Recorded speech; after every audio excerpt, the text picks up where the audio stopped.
আমি অনলাইনে ফেসবুকে দেখেছিলাম এই মায়ের সব কথাবার্তা শুনেছিলাম। শোনার পর তখন আমার অবস্থা খুব খারাপ ছিল। আমি না বাচ্চার মতনই ছিলাম। তখন ডাক্তার হাত তুলে দিয়েছিল। আমি ফেসবুকে এটা দেখে আমার খুব মন কেড়েছিল যে আমি মার কাছে যাবো, কিন্তু আমি আসতে পারিনি।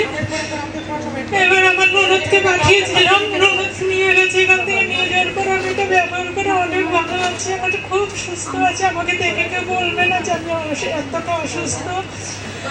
তারপরে আরেকটা কথা, আমার নার্ভের প্রবলেম ছিল। আজকে 4 মাস ধরে আমি নার্ভের ওষুধ খাওয়া বন্ধ করে দিয়েছি। আমি সব দিক থেকে ভালো আছি। জয় মা মনসার জয়, জয় মা মনসার জয়। ধ্যান সবাই একবার অনুদান, জয় মা মনসা, জয় মা মনসা, জয় মা মনসা।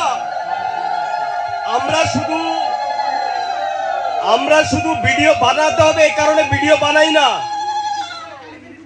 এর সাথে তো সকাল থেকে ঘোরাঘুরি করছে, আমার তো কোনো কথাই হয়নি। আমার সাথে কথা বলার জন্য একটু চেষ্টা করেছিল, আমি কথা বলিনি।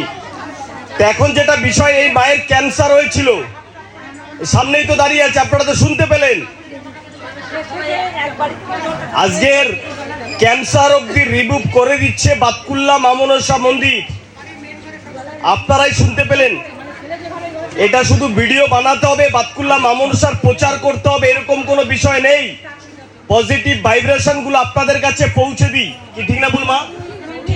আপনারা এতটাই কষ্টে ছিল, নিজে আসতে পারিনি, ওনার ননদ এসে নিয়ে গেছিল সেই জল এবং ফুল এবং মাটি এবং কবজ। ঠিক বলছি না ভুল বলছি? ওরে বাবা, এই কবজ নেয়নি, মানে 10টা টাকাও দেয়নি। কি চালাকের চালাক রে ভাই। জানি না, আমি তখন তো জানি না। আমি শুধু ফেসবুকে দেখেছি, দেখে আমি আমার ওখানে মন টানছে। আমি ওখানে আমাকে, আমি তো যেতে পারবো না, যেই হোক আমাকে এনে দাও, আমি জল খাবো।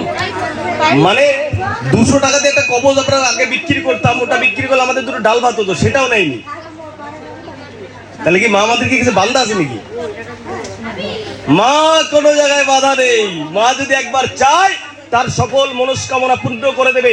ভক্তের মনস্কামনা পূর্ণ করবে। হাজার হাজার লক্ষ লক্ষ মানুষের মনস্কামনা পূর্ণ করে চলেছে মা আমার। ভক্ত, তোমার মনস্কামনা পূর্ণ হবে। শুধু মন থেকে একবার আপনার ডাকো, মন থেকে ডাকো তাকে, অবশ্যই সে তার ডাকে সাড়া দেবে। সবার ডাকে সাড়া দেবে মা, দিতেই হবে সবাইকে ভালো। আচ্ছা, তাহলে আপনারা শুনতে পেলেন, মায়ের ক্যান্সার হয়েছিল, ক্যান্সার ভালো হয়ে গেছে। আমি বলিনি, এই মা বলেছে, তাই তো মা? মায়ের আরেকটা কি ছিল আপনার? ও নার্ভের প্রবলেম ছিল। আপনি তো হাজার হাজার লক্ষ লক্ষ টাকার ওষুধ খেয়েছেন। 25 বছর ধরে ওষুধ খাচ্ছে, তাতে কোনো কাম হয়নি। সামান্য জল এবং ঘটের মাটিতে কাজ হয়ে গেছে, ঠিক না বল? আমি 4 মাস ধরে খাচ্ছি না নার্ভের ওষুধ। ক্যান্সারের ওষুধ তো টোটালি বন্ধ, ট্রিটমেন্টই বন্ধ করে দিয়েছে। ট্রিটমেন্ট বন্ধ করে দিয়েছে। এখন আপনাদের মনে হতে পারে, যুক্তিবাদী যারা রয়েছেন বা যারা এগুলো বিশ্বাস করেন না, যে আবার চেতে উঠবে, বেড়ে উঠবে। কিন্তু ভালো আছি আমি। ডাক্তার বলেছিল যে আর 2 মাস বাঁচবে, 3 মাস বাঁচবে। আমি তো এখন ভালো আছি। যখন মরবো তো মরবো, জন্ম হয়েছে মরতে মাথা হবে।